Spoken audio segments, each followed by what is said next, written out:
Estamos en otro episodio más de Galileo Médico en el día de hoy y vamos a hablar un poco hoy acerca de la patología que más muertes ocasiona en el mundo. Es una patología que en los Estados Unidos es la primera causa de muerte y en el resto del mundo es también la primera causa de muerte.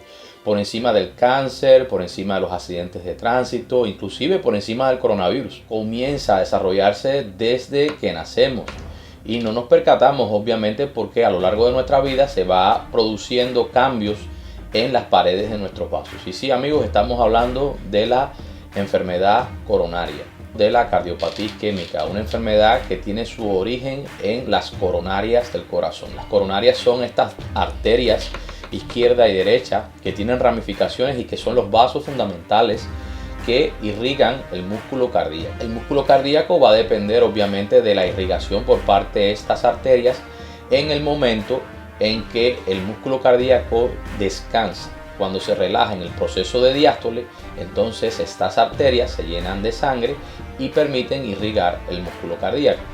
El corazón es básicamente un órgano que no deja de latir solamente cuando nos vamos de este mundo. Siempre está latiendo, siempre está activo. Hay una serie de riesgos que el ser humano va a tener para padecer de esta enfermedad coronaria que, como te digo, es la primera causa de muerte. De alguna manera vamos a morir todos, pero realmente podemos alargar nuestra longevidad, podemos alargar la calidad de vida si tomamos alguna de estas medidas. Primeramente te voy a hablar de algunos factores de riesgo que debes tener en cuenta, que tienen una alta asociación con esta patología, con la enfermedad coronaria. Lo primero que te voy a decir es que estos factores de riesgo que tienen que ver con la enfermedad coronaria pueden ser factores que se pueden modificar y hay una serie de factores que no podemos modificar. Dentro de los factores que nosotros no podemos modificar están los genes. Nosotros los heredamos, no podemos modificarlos. Por lo tanto, si hay antecedentes familiares hereditarios, es decir, el factor o la carga que tenemos de la herencia de enfermedades cardiovasculares, específicamente de la enfermedad coronaria, pues esto no lo vamos a poder evitar, está ahí presente, pero sí que lo podemos atenuar. Tampoco podemos evitar ponernos viejos, pues no podemos evitar envejecer. Entonces los hombres por encima de los 45 años, este es un factor de riesgo no modificable, ya las personas van a estar expuestas a riesgo para padecer de enfermedad coronaria. Y en el caso de las mujeres por encima de los 55 años, puesto que las mujeres tienen una protección un poco mayor debido a las hormonas femeninas, los estrógenos. Pero sin embargo, después de los 60 años, la posibilidad de padecer de enfermedad coronaria entre el hombre y la mujer se equipara, es decir, ya no hay tanta diferencia entre uno y otro por parte de la edad. Ahora bien, estos factores, como te dije, no los podemos eliminar, no los podemos modificar, están ahí, nos va a tocar lidiar con ellos en algún momento, pero sí hay otros que son factores de riesgo que podemos modificar y estos son los factores a los cuales me voy a referir en el día de hoy. Primero, el hábito de fumar, el hábito tabáquico. Si fumas, puedes hacer el esfuerzo por dejar de fumar. Hay una alta asociación, una inmensa asociación entre el hábito de fumar y la enfermedad coronaria. De hecho, fíjate que este hábito de fumar está presente en casi todas las personas que tienen infarto agudo de miocardio o personas que tienen angina de pecho o personas que tienen incluso angina vasoespástica o denominada angina de Prinzmetal. Angina en medicina significa, por lo menos en la parte del corazón, significa dolor.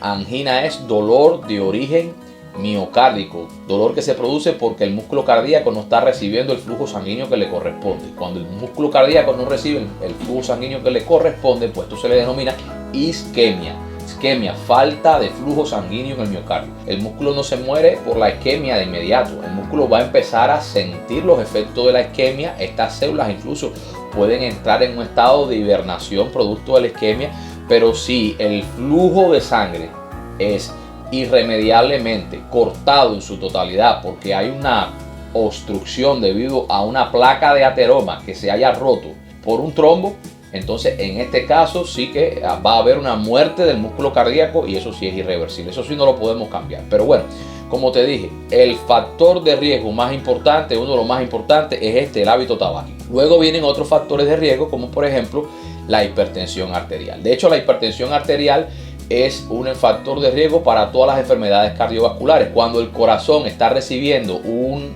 una presión arterial muy alta, el corazón se tiene que esforzar por bombear la sangre. Tiene que esforzarse para vencer las presiones que hay en la aorta. Esto se le llama poscarga. Un corazón que está sometido a una alta poscarga pues no puede descargar el volumen de sangre que normalmente él trata de impulsar a las arterias. Entonces el corazón va a tratar de compensar esto creciendo, aumentando su masa muscular, y al final puede ser que este corazón se canse de luchar tanto porque ya está agotado. Se van agotando las reservas y el músculo va primeramente tratar de compensar, haciendo que la frecuencia cardíaca sea más rápida, corazón y bombee más rápido la sangre. Luego va a tratar de aumentar el tamaño de su fibra muscular, a lo cual se le llama hipertrofia, y por último se va a distender. La distensión es lo último que este corazón hace ya cuando se ve agotado. Bien, después de esto que viene, pues nada, insuficiencia cardíaca. La única manera de tratar la insuficiencia cardíaca es poniendo el corazón en turbo con medicamentos, tratando de sacar el exceso de líquido y sal que se va a acumular en el cuerpo diurético, y en el caso quizás que haya una persona que tenga cierta edad y tolerancia y encuentre a alguien que le ayude, pues un trasplante de corazón. Esto es la solución. Entonces podemos cuidarnos, sí, claro, tenemos que cuidarnos, evitar fumar y controlar la presión arterial. La presión arterial es el otro factor de riesgo importantísimo que hay que controlar. Por supuesto, presiones arteriales por encima de 140 de sistólica y 90 de diastólica son las presiones que pueden dañar el corazón y pueden ocasionar una cardiopatía hipertensiva.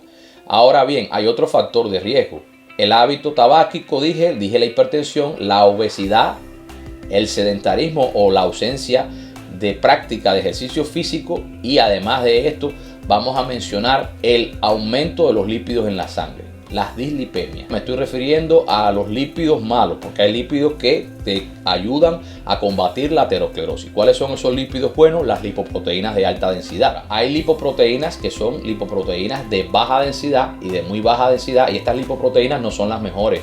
¿Por qué? Porque favorecen la aterosclerosis, formación de estas placas de ateroma que están formadas por grasas, plaquetas, inclusive fibras musculares y depósitos de células como los macrófagos. Entonces, si evitamos que se formen estas placas de ateroma, vamos a evitar que posteriormente aparezca trombos en la pared de los vasos, y por lo tanto vamos a evitar con esto disminución del flujo sanguíneo e infarto. Entonces, la dislipemia es uno de los factores, sobre todo cuando está aumentado este colesterol de muy baja densidad y están muy aumentados los triglicéridos, y cuando está disminuidos los lípidos buenos, que son los lípidos de alta densidad. Hay maneras de aumentar estos lípidos de alta densidad a través de la ingestión de omega 3. También podemos lograr esto a través de la práctica de ejercicio físico. El sedentarismo es uno de los factores que contribuye a la enfermedad cardiovascular. El otro factor que es sumamente importante y que hay que tener en cuenta y que habitualmente no se mide es los niveles de homocisteína en la sangre. Los niveles de homocisteína en la sangre pueden incrementarse bajo determinadas patologías, algunas de ellas hereditarias, pero otras que no lo son. Cuando existe aumento del fibrinógeno, aumento de la homocisteína en sangre, sobre todo de este factor de la homocisteína, pues esto se convierte en un factor protrombótico. Ahí va a ver la homocisteína incrementada en sangre, va a ser un factor que puede contribuir a que se formen trombos, y esto se debe a que las proteínas que se encuentran circulando pues van a presentar puentes disulfuro fácilmente, que van a desnaturalizar la estructura de esa proteína y van a contribuir a que se forme, vamos a decir, placas de ateroma mucho más fácilmente en las paredes de los vasos sanguíneos. Y por otra parte, te quería hablar de la diabetes mellitus. La diabetes mellitus es una enfermedad en la cual ocurre la hialinización de las paredes de los vasos sanguíneos, no solamente el corazón, también de los vasos del cerebro y también en los glomérulos renales. Y la diabetes mellitus es un factor de riesgo, por supuesto. Entonces te he mencionado estos factores de riesgo, amigo, para que los conozcas. Estos son factores de riesgo que, si los controlamos, tenemos un buen control de la hipertensión arterial, de la diabetes mellitus, practicamos ejercicio físico, por lo menos si puedes lograr calcular, digamos, 6.000 pasos todos los días caminando, esto va a ser algo favorecedor para que evites la enfermedad coronaria y con ello aumente tu longevidad. Bueno, si has aprendido algo en el día de hoy, por favor regálame un like. Recuerda que aquí en Galileo estamos para servirte. Nos despedimos no sin antes decirte la máxima del canal, que quien no vive para servir, amigo, no sirve definitivamente para vivir. Nos vemos en un próximo episodio.